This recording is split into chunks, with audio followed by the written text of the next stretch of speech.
कुछ होगा तो नहीं ना? जी हां, यही शब्द थे डरे हुए और घबराई हुई आवाज में बस्तर के एक बहुत बड़े एक्टिविस्ट जर्नलिस्ट मुकेश चंद्राकर के। ये छत्तीसगढ़ के बस्तर के वो जर्नलिस्ट थे जो माओइस्ट के अगेंस्ट जर्नलिज्म करते थे।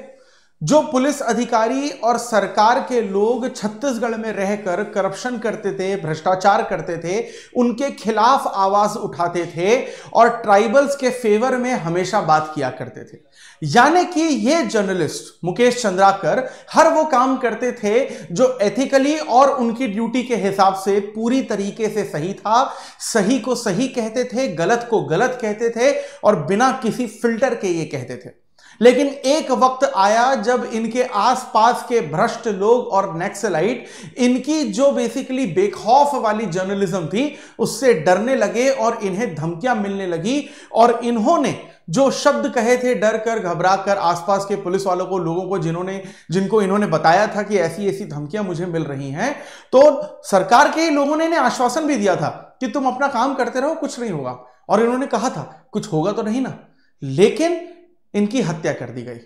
और मुकेश चंद्राकर एक उभरते हुए ऐसे पत्रकार जो जमीनी स्तर पर ट्राइबल्स के लिए, आदिवासियों के लिए, समाज के लिए काम करते थे, आज वो हमारे सामने है नहीं। लेकिन यह पहली बार ऐसी कोई घटना या दुर्घटना नहीं हुई है जब हमें एक सच्चे ईमानदार जर्नलिस्ट की हत्या देखने को मिली है। इससे पहले भी कई और ऐसी घटनाएं हो चुकी हैं जहां पर बेसिकली जो ईमानदार जर्नलिस्ट हैं उनकी हत्या कर दी गई, निर्मम तरीके से उन्हें मारा गया। और यहां पर बेसिकली जो प्रेस है उसकी फ्रीडम को पूरी तरीके से दबोच लिया गया। तो ये क्या किस्सा है, ये क्या केस है और इस तरीके के और कौन से केसेस हमें पिछले कुछ सालों में भारत में देखने को मिले हैं, इन सभी चीजों को आज के इस वीडियो में हम डिटेल में और आसान भाषा में समझने की कोशिश करेंगे। Welcome to Chahal Academy, this is Anubhav Deepani. तो अगर हम लोग बेसिकली इस पूरे के पूरे सीन को समझने की कोशिश करते हैं तो मुकेश चंद्राकर एक बेसिकली फियरलेस जर्नलिस्ट थे जो छत्तीसगढ़ का बस्तर का कन्फ्लिक्टेड जोन है, वहां पर बेसिकली जर्नलिज्म करते थे। और जब इन्हें धमकियां आने लगी कि इन्हें जान से मार दिया जाएगा, उसके कुछ महीनों के बाद ही इनकी हत्या कर दी गई। ये बेसिकली जो आदिवासी के इश्यूज थे उनको हाईलाइट किया करते थे, पुलिस और माओइस्ट के बीच में जो कन्फ्लिक्ट होता था उनके बारे में बताते थे, जो एक्सट्रीम लेवल पर एक्सट्रीम लेफ्ट विंग हमें जो माओइस्ट या फिर नक्सलाइट देखने को मिलते हैं उनके बारे में खुलासा करते थे। और जो पुलिस वाले यहां पर छत्तीसगढ़ के रीजन में, बस्तर के रीजन में माओइस्ट के नाम पर ट्राइबल्स का एक्सप्लॉयटेशन करते थे, उनके बारे में भी यहां पर खुलकर जर्नलिज्म करते थे। यानी कि एक बहुत ज्यादा रिस्की जर्नलिस्ट थे और यहां पर इनकी हत्या कर दी गई। यानी कि प्रेस फ्रीडम को यहां पर पूरी तरीके से नेग्लेक्ट किया गया छत्तीसगढ़ की सरकार के द्वारा, केंद्र सरकार के द्वारा और लोकल लेवल पर जो एडमिनिस्ट्रेशन काम करता है उसके द्वारा।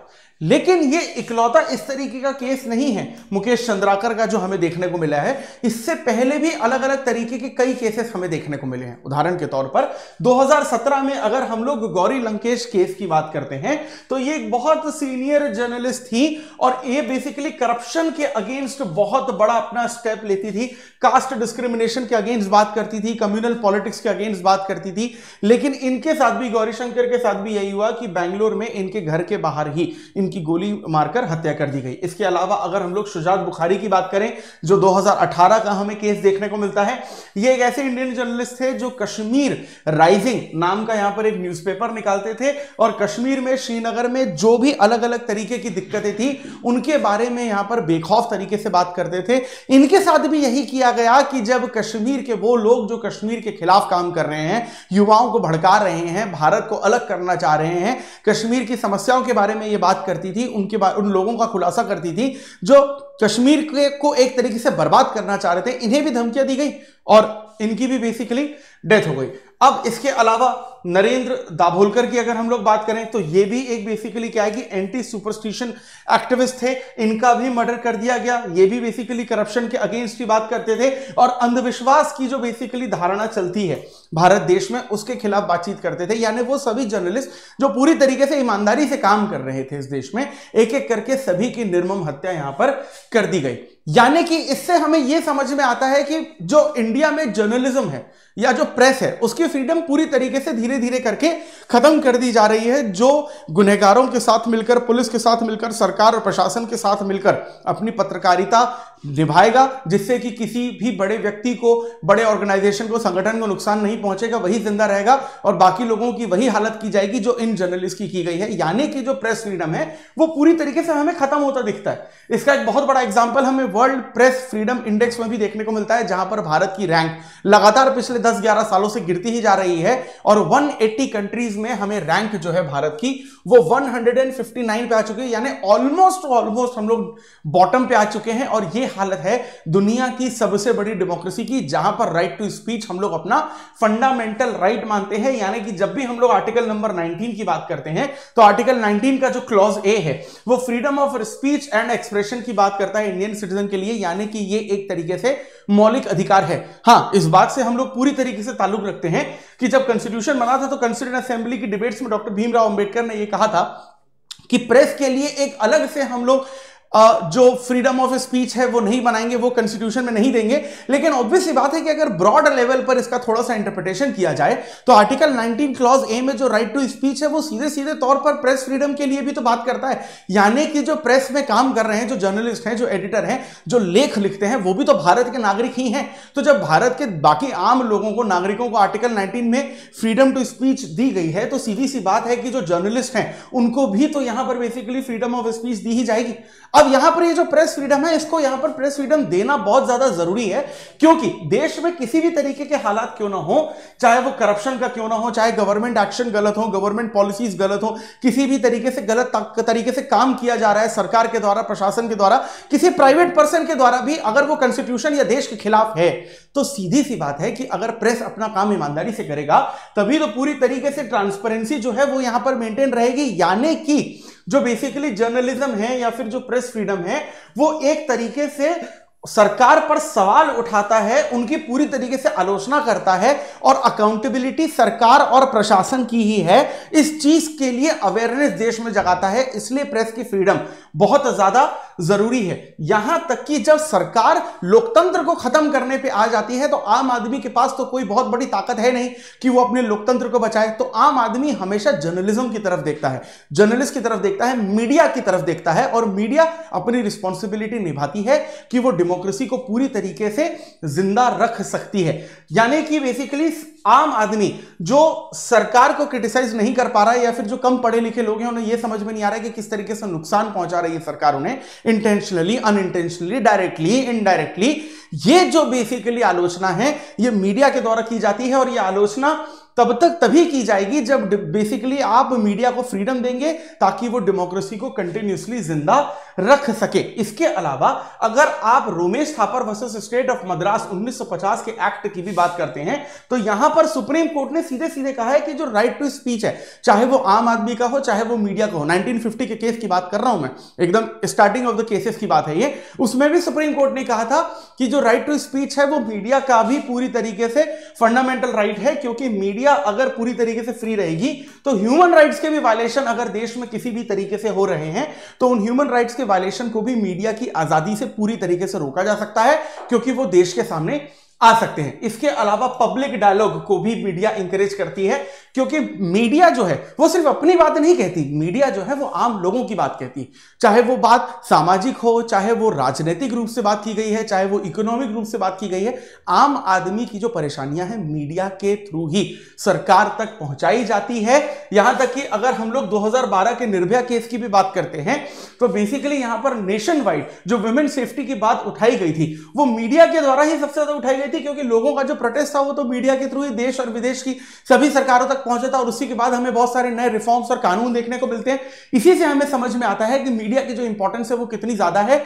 यहां तक कि कई बार ऐसा होता है कि अगर समाज में किसी तरीके की मिस इंफॉर्मेशन फैल जाती है तो उस मिस इंफॉर्मेशन से, गलत जानकारियां या गलत फहमियों से लड़ने की भी जो सबसे पहली जिम्मेदारी होती है वो मीडिया की ही होती है। और मीडिया हमेशा इस बात का ख्याल रखती है कि देश में किसी भी तरीके का कोई भी काम क्यों ना किया जा रहा हो वो संविधान के तहत और कानून के तहत किया जाना चाहिए। यह बात भी मीडिया इस देश के सामने रखती है। लेकिन सबसे बड़ा सवाल यह है कि अगर आप मीडिया को वो आजादी नहीं देंगे जो आजादी मीडिया चाहती है या डिजर्व करती है, तो क्या ये मीडिया ये सारे काम कर पाएगी? जी नहीं कर पाएगी। और इस तरीके की जो हत्याएं हो रही हैं जर्नलिस्ट की, वो कहीं ना कहीं मीडिया की आजादी छीनने की कोशिश की जा रही है।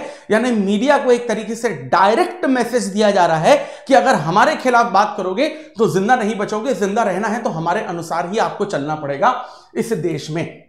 लेकिन अगर मीडिया को इतनी सारी प्रॉब्लम है, तो ऐसी क्या हमारे यहाँ बॉडीज हैं नेशनल, इंटरनेशनल, रीजनल लेवल पर जो मीडिया की आजादी को पूरी तरीके से प्रोटेक्ट करती है? जी हां है। जैसे कि press council of India, PCI, ये बेसिकली एक स्टैट्यूटरी बॉडी है जो 1978 में स्टैब्लिश की गई थी, और जर्नलिज्म की जो फ्रीडम है या फिर जो एथिक्स है उसको मेंटेन करने के लिए प्रेस काउंसिल ऑफ इंडिया को यहां पर स्टैब्लिश किया गया था।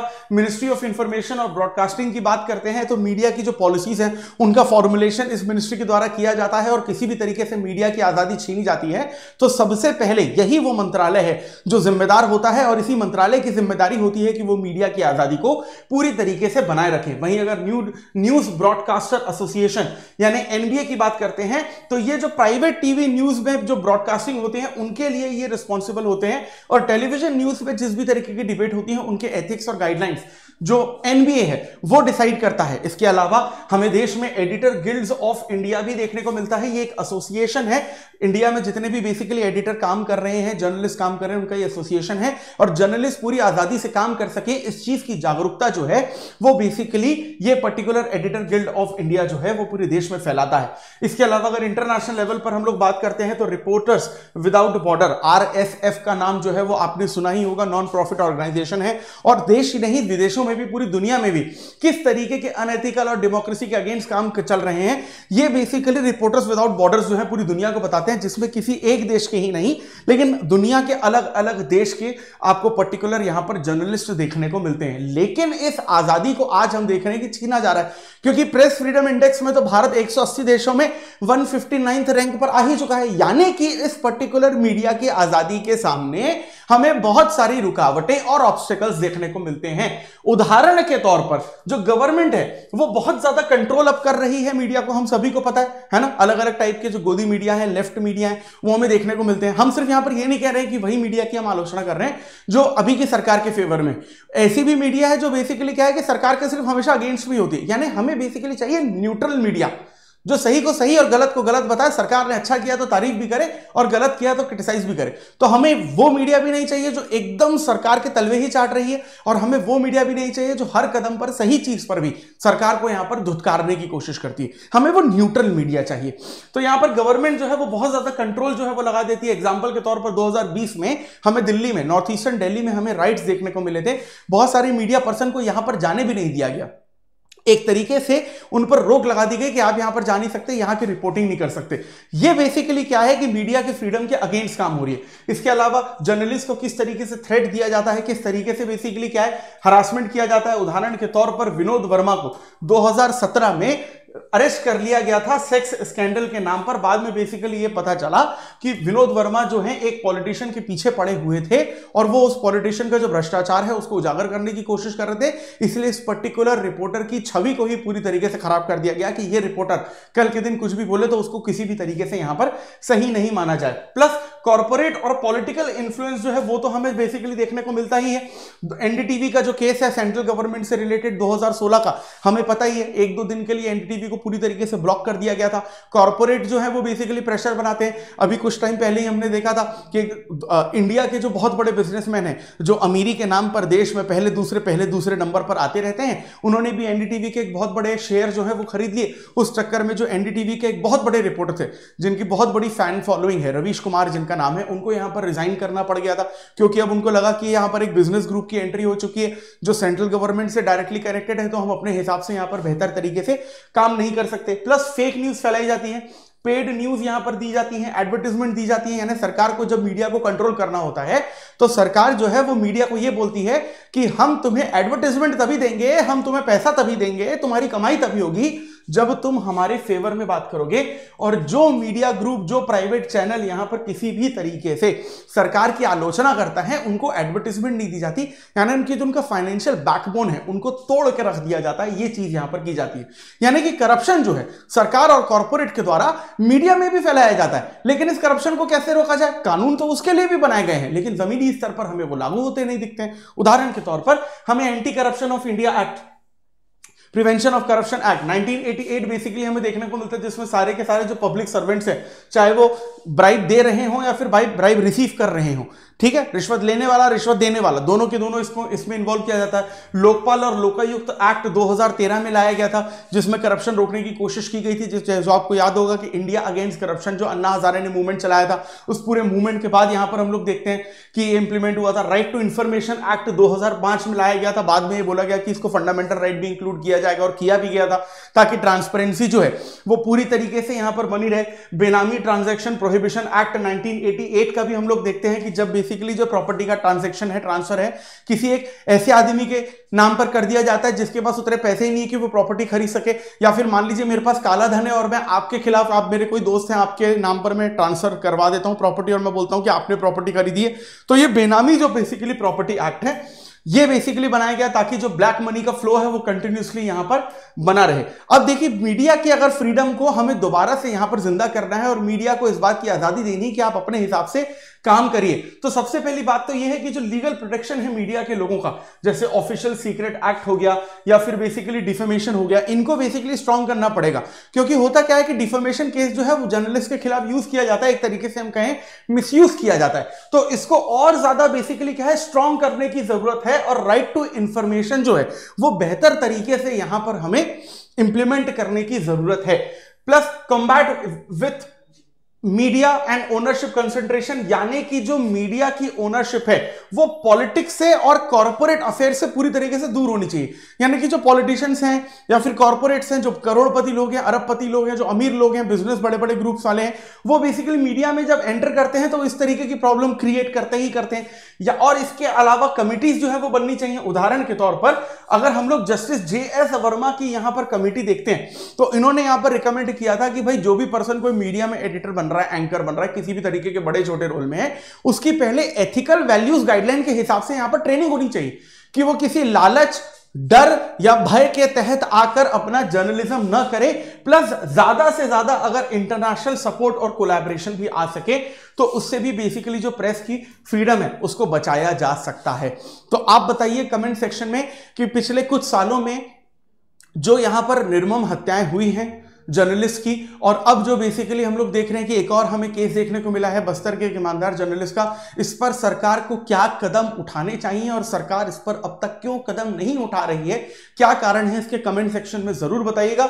और इसी पर्टिकुलर टॉपिक से रिलेटेड आपके सामने यहां पर एक सवाल है, कोशिश करिएगा इसका आंसर लिखने के लिए। Analyse the recent threats and violence against journalist in conflict zones like Bastar, discussing press freedom as a fundamental right under the Indian constitution, its challenges and suggest measure to protect the press freedom of India. कोशिश करिएगा इसका जवाब लिखने की, और इसी तरीके के इंपॉर्टेंट टॉपिक्स को अगर आप डिटेल में और आसान भाषा में समझना और जानना चाहते हैं, जो आपकी यूपीएससी सिविल सर्विसेज एग्जामिनेशन की प्रिपरेशन को और आसान बना सकता है, so for that please stay tune to Chahal Academy. और इसी तरीके के कंटेंट को लगातार कंज्यूम करने के लिए हमारे चैनल को जरूर सब्सक्राइब करिए। और मीडिया की जो फ्रीडम है किस तरीके से इस देश में खत्म की जा रही है, और ये जो रीसेंट एग्जाम्पल हमें देखने को मिला है, अगर आप चाहते हैं इसकी अवेयरनेस इस देश के हर नागरिक तक पहुंचे, सरकार तक पहुंचे, जुडिशरी तक पहुंचे, तो उसके लिए इस वीडियो को ज्यादा से ज्यादा लाइक और शेयर करिए। This is Anubhav Deepani signing off. I will see you in the next video. Thank you very much.